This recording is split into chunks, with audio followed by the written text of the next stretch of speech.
राधा अष्टमी व्रत कथा। राधा जी की जन्म कथा।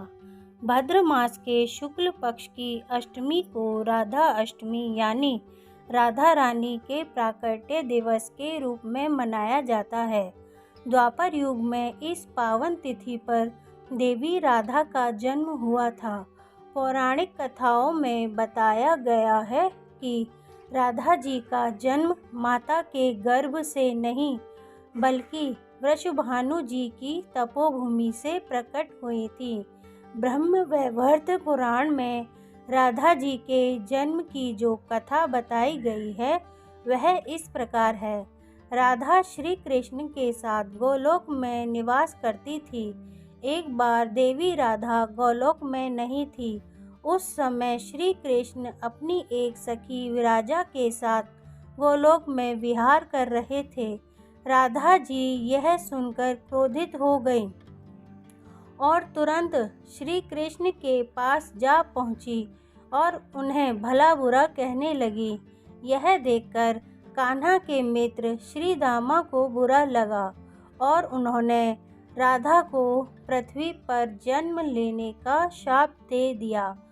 राधा को इस तरह क्रोधित देखकर विराजा वहां से नदी रूप में चली गई। इस शाप के बाद राधा ने श्री दामा को राक्षस कुल में जन्म लेने का श्राप दे दिया।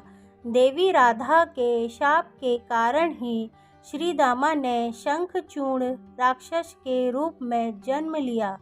वही राक्षस जो भगवान शिव का अनन्य भक्त बना और देवी राधा ने वृषभानु जी की पुत्री के रूप में पृथ्वी पर जन्म लिया। लेकिन राधा वृषभानु जी की पत्नी देवी कीर्ति के गर्भ से नहीं जन्मी। जब श्री दामा और राधा ने एक दूसरे को शाप दिया तब श्री कृष्ण ने राधा से कहा कि आपको पृथ्वी पर देवी कीर्ति और वृषभानु जी की पुत्री के रूप में रहना है। वहाँ आपका विवाह रायण नामक एक वैश्य से होगा। रायण मेरा ही अंशावतार होगा और पृथ्वी पर भी आप मेरी प्रिया बनकर रहेंगी। उस रूप में हमें विछोह का दर्द सहना होगा। अब आप पृथ्वी पर जन्म लेने की तैयारी करें। सांसारिक दृष्टि में देवी कीर्ति गर्भवती हुई और उन्हें प्रसव भी हुआ। लेकिन देवी कीर्ति के गर्भ में योग माया की प्रेरणा से वायु का प्रवेश हुआ और उन्होंने वायु को ही जन्म दिया।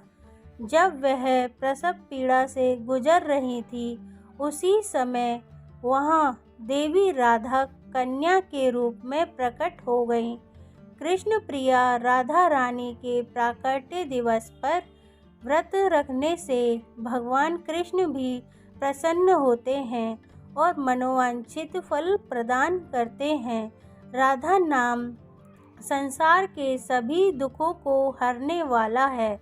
मान्यता के अनुसार इस व्रत को करने से धन की कमी नहीं होती और धन में बरकत बनी रहती है।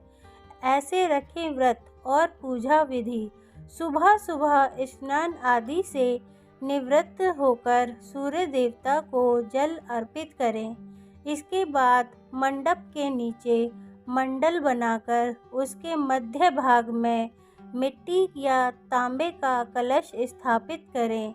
अब इस पात्र पर वस्त्रों से सुसज्जित राधा जी की मूर्ति स्थापित करें। इसके बाद राधा जी की 16 उपचार से पूजा करें। राधा जी की पूजा मध्य के वक्त की जाती है। पूजन के बाद उपवास करें और एक समय भोजन करें। अगले दिन श्रद्धानुसार सुहागिन स्त्रियों और ब्राह्मणों को भोजन कराएं और दक्षिणा दें। उसके बाद स्वयं भी प्रसाद के रूप में भोजन करें। अगर कहानी पसंद आई हो तो वीडियो को लाइक और चैनल को सब्सक्राइब करें और मुझे ज़्यादा से ज़्यादा सपोर्ट करें।